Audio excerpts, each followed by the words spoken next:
Mga kababayan, kamusta po? Si Kamanong po, nagbabalik na naman po muli dito po sa Tambayang Makabayan para po magkomento po sa inyo. Sana po nasa maayos po kayong kalagayan, mga kababayan. Magandang umaga po muna sa inyo, tanghali, hapon, gabi, at madaling araw po sa ating lahat. Sana po okay po tayong lahat. At syempre po, mag-umpisa na po tayo mga kababayan. Magkomentuhan na po tayo. Komentuhan po natin mga tambay. Ito pong pahayag ng kampo na tinatawag na tambaluslos ng Vice President, mga kababayan.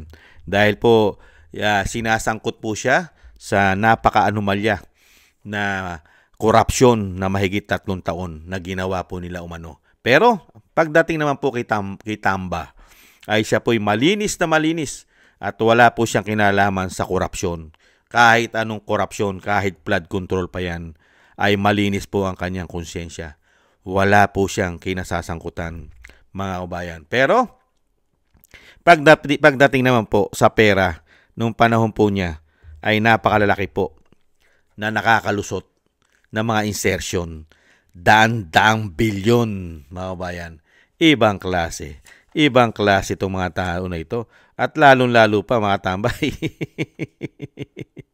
Yung ginagawa po nila Saldico, Stella Kimbo, hindi po ba? Yung mga miyembro ng small committee na sila Nonoy Libanan, si Manix Dalipe, Stella Kimbo at Saldico, ay wala po siyang kinalaman dyan. Pakinggan po natin ang kampo ni Tambaluslos at tigas po ang tangge. Nanindigan ng kampo ni dating House Speaker Martin Romualdez na hindi siya sangkot sa anumang irregularidad sa infrastructure at flood control funds. Kampante rin daw ang kongresista na masusi at walang kikilingan ang investigasyon ng ombudsman. Para sa update, makakausap po natin si Marian Enriquez. Marian, ano nga ba ang reaksyon ng kampo ni dating House Speaker Martin Romualdez sa issue? Yes, siya, humarap nga yung abogado ni dating House Speaker Martin Romualdez na si Attorney Ade Fajardo sa media ngayong hapon. Kaugnay nga ito doon sa rekomendasyon ng DPWH at ICI ng funder at iba pang charges kay Romualdez at dating Cobico Party List Representative Zaldico. Binasa ni Attorney Fajardo ang pahayag ni Romualdez. Gate ng dating Speaker, voluntaryo siyang sumailalim sa fact-finding process ng Independent Commission for Infrastructure at hindi siya pinilit at nananatili siya sa bansa. Wala ro ni isang sinumpaan at kapanipaniwalang ebidensya na mag-uugnay sa kanya sa anumang irregularidad. Nananatili raw na malinis ang konsensya ni Romualdez. Umaasa ang dating speaker na ngayong nasa ombudsman na nga ang rekomendasyon, may tiwala sa makatarungan at masusing pagsusuri ng ombudsman. Nang matanong naman kung nasaan ngayon si Congressman Romualdez, ayon kay Attorney Fajardo, nasa Metro Manila raw ito. Narito ang pahayag ni Attorney Ade Fajardo. I willingly submitted myself to the ICI's fact-finding process, appeared voluntarily, and remained in the country. Throughout all these proceedings, no sworn or credible evidence has ever linked me to any irregularity, and again, my conscience remains clear. It is now with the Ombudsman. I trust in the Ombudsman's impartial and thorough review and evaluation. I do so with confidence that a fair and complete assessment of the record will reflect the truth. Sa ngayon, hindi pa nila Mga tama, ibang klase, no? Syempre mga kabayan, lusot na lusot naman po yung mga tambay. Malinis ang konsyensya. Siyempre, malinis ang konsyensya ngayon. Sila po ang nasa kapangyarihan At sila rin po itinuturo na dinidelibera ng mali-maleta na basura na pera daw sa kanilang mga bahay, sa kanilang mga mansyon. At diretso pa sa Malacanang. Siyempre po, malinis po sila. Sino po babangga sa kanila? Di ba? Pati po ang militar, pati ang AFP. Protektado rin po sila ng PNP.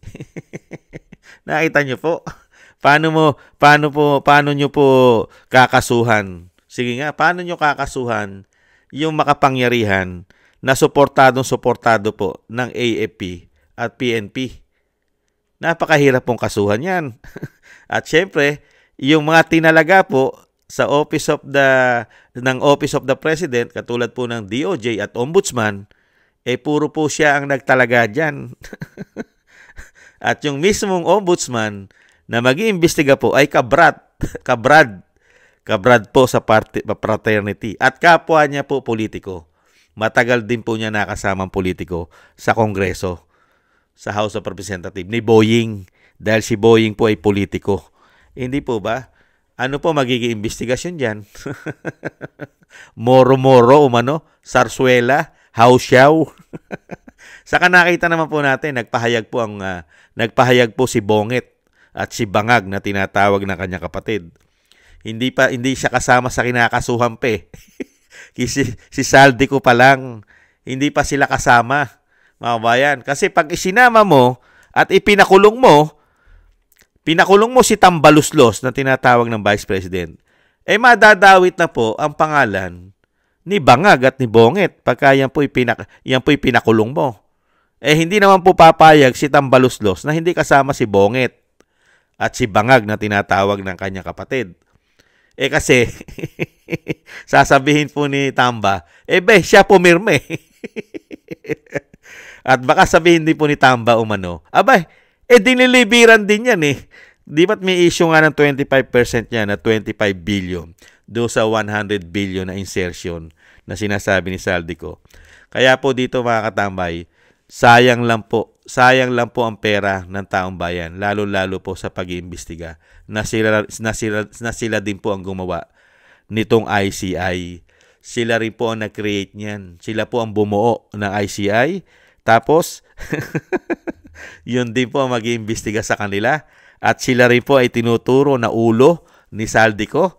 Mga kabayan, sa tingin nyo, yung ICI, saka itong DPWH, na nagtalaga rin dyan sa bagong secretary po ng DPWH ay si Bonget at si Bangag din po Iimbestigahan ba nila yung boss nila at yung pinsan?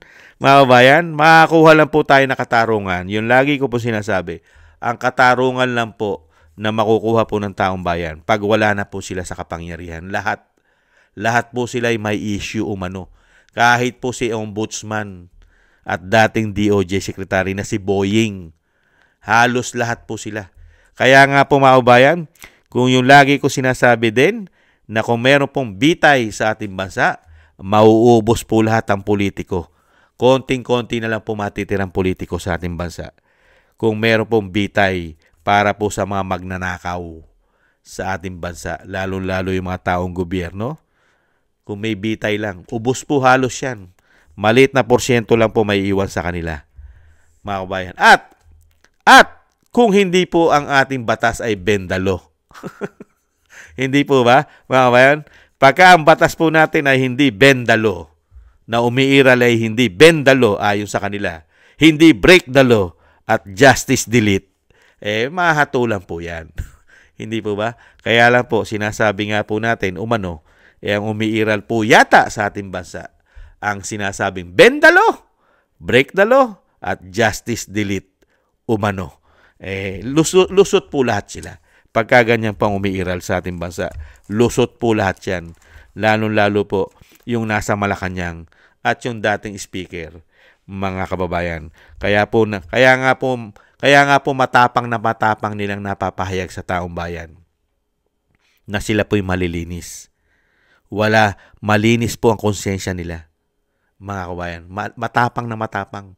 At makakapal na po ang pagmumuka. Dahil po sa sobrang kapal ng pagmumuka, ay nasasabi nila sa taong bayan na sila po'y malinis. Dahil nga po makakapal na ang muka. Hindi po ba? Dahil sanay na sanay po sa kawalanghian Mga kabayan, na po kasi ang nananalaytay po sa kanilang mga dugo. Dugong magnanakaw at dugong sinungaling mga kababayan. Lagi pong magkaparehas yan. Lagi pong tandem. Tandem po yan eh. Yung magnanakaw, sinungaling din po yan. Kaya nga tandem eh.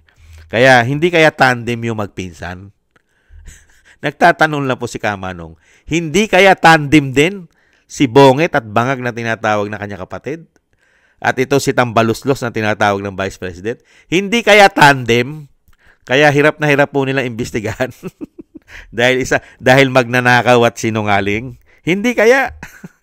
Yan po mga tambay, ang walang kakwenta-kwentang sarsuela. Mga kabayan, sarsuela ang nangyayari po mga investigasyon dito po sa maanumalyang korupsyon na mahigit 3 taon na po nilang ginagawa sa ating bansa.